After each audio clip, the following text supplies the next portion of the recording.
Like, we're not stupid. Like, that moral duplicity doesn't work with our base. So Suozzi, Jeffries, Booker, Schumer, and others, you're the ones who need to leave the party and call it MAGA light, because the Graham Plattners of the party, the Zoran Mamdanis of the party, are where the people want to be. And guess what these people can do? They can do the one thing you want so desperately, but because you're so fake, because you don't believe in anything except for getting lobbyist money. Money talks, protesting walks. I want you to keep this saying in mind as you listen to this video. It will be repeatedly restated throughout, because it is the core foundation of why protesting doesn't work. So where should we start? I know. Let's get an unadulterated version of why money talks and protesters only walk. Let's peer into a small biosphere bottle version of this unstable, rancid sociological belief system in action, the nightclub. Look at me. Just look at me. Look at me. That's right. The nightclub is the perfect place to observe destructive behavior, breaking the illusion of decency. Where primal beats hypnotize most to move in a rhythmatic way of the inner self. These are small, enclosed ecosystems containing an unbiased viewpoint of what really is happening to the world around us. Let's say you're on this particular line of this popular nightclub, and you have been waiting for an extended period of time. Yes, this frequently happens, but something happens that people overlook. The incompatibility of a capitalistic incentivized system and a fair-based democracy-based capitalistic system. It happens fast, and most can't tell the difference, but the effects of this predatory way of doing business quickly reveals itself and its victims. You've been waiting on this line for a very long time. You get upset, and of course you want to have fun.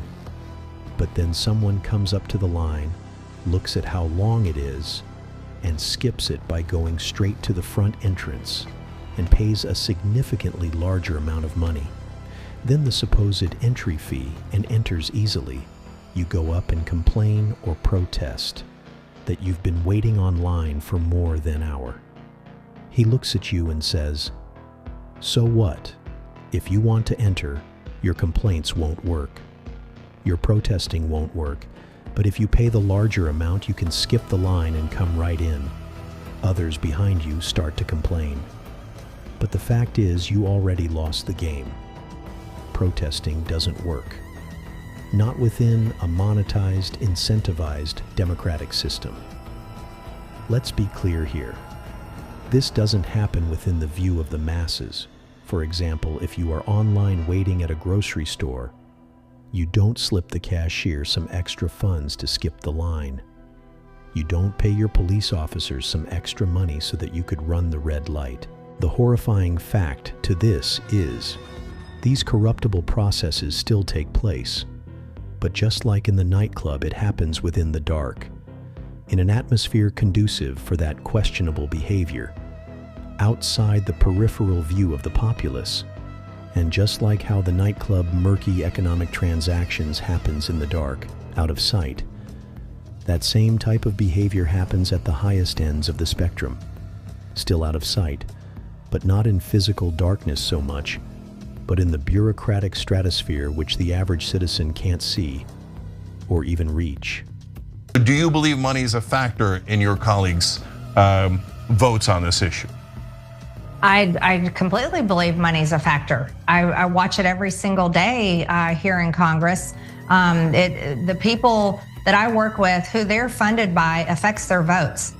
Of course, under the definition of what is considered a democracy, where consensus of the masses actually dictate the favorable conditions of what is beneficial for all, this should be the golden rule, but not in a monetized, incentivized system. The most accurate terms for this system are transactional action, or pay to win, where you pay for many experiences, which are often part of a freemium or live service business model. This is a hard truth for many to swallow because they believe in a fantasy, but facts care little about feelings because studies suggest that the opinions or protest of the bottom 90% of income earners in America have a statistically non-significant impact on the likelihood of Congress making an idea into law, according to Professors Martin Gillens of Princeton University and Benjamin Page of Northwestern University. Let's pause here and let that hard-hitting fact soak in. 90% of income earners in America have a statistically non-significant impact on congressional changes. 90%. Money talks, protest walks.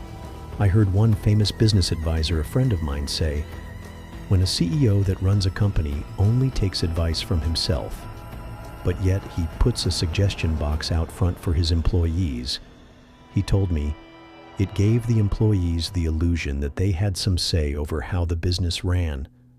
But in reality, it was for inspirational optics. The likelihood that he would listen to the employees is extremely low. Based on public opinion research and surveys, public desires means very little, if anything, to congressional changes. But the proof is in the pudding.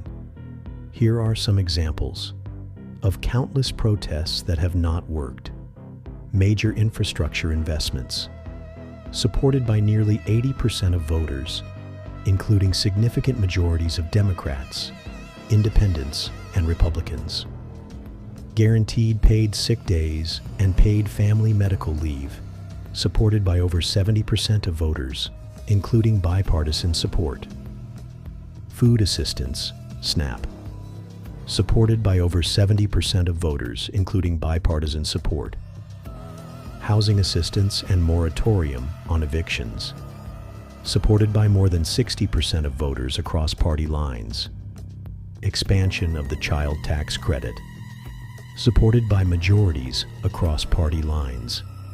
Increased minimum wage and automatic unemployment insurance enhancements during crises, supported by majorities. A significant majority, 65% of voters, believe it's more important for the government to provide basic living standards than to reduce spending. And the list goes on and on and on. Money talks, protest walks. Studies suggest that the majority of Americans, often referred to as the general public or lower and middle income groups, have a limited or statistically non-significant impact on U.S. congressional changes, while economic elites and business interests exert substantial influence on policy outcomes. Research indicates that policy decisions tend to reflect the preferences of the affluent rather than the general public. Scholars like Martin Gillens and Benjamin Page suggests that the preferences of economic elites have a much greater influence on U.S. policy outcomes than the preferences of average citizens, with the policy impact of the average citizen being minimal or insignificant. There's a saying that is said, "Let them eat cake," means the privileged are disconnected from and lack empathy for the struggles of the poor, illustrating a profound ignorance of their reality. The phrase, though wrongly attributed to Marie Antoinette, originated from Jean-Jacques Rousseau's Confessions and is a symbol of the indifference and detachment of the wealthy elite towards the suffering of the common people. Remember, this particular channel is about healthy business practices. Yes, there are some political aspects to this, as should be expected, as businesses are intertwined with political outcomes. And in this space, this is where the true economic realities reside. The most important takeaway from this is a one-sided arrangement at the expense of the customers or citizens, the very foundational engine of any organization, is overlooked and ignored. That organization has already sealed its financial fate. It has entered the very volatile state of hyper-instability and outcome. This type of business model is a disastrous one, as Blockbuster found out, and as Enron found out, and as Kodak Films found out, as they went the way of the dodo bird. But here's the real kicker. The funny part of all of this is, money talks, protest walks. But when this becomes the motto of any organization, no matter how small or large, it inevitably breaks down, and the after effects is everyone ends up the loser and will be walking together, but not in a protest line, but the unemployment line. In the end,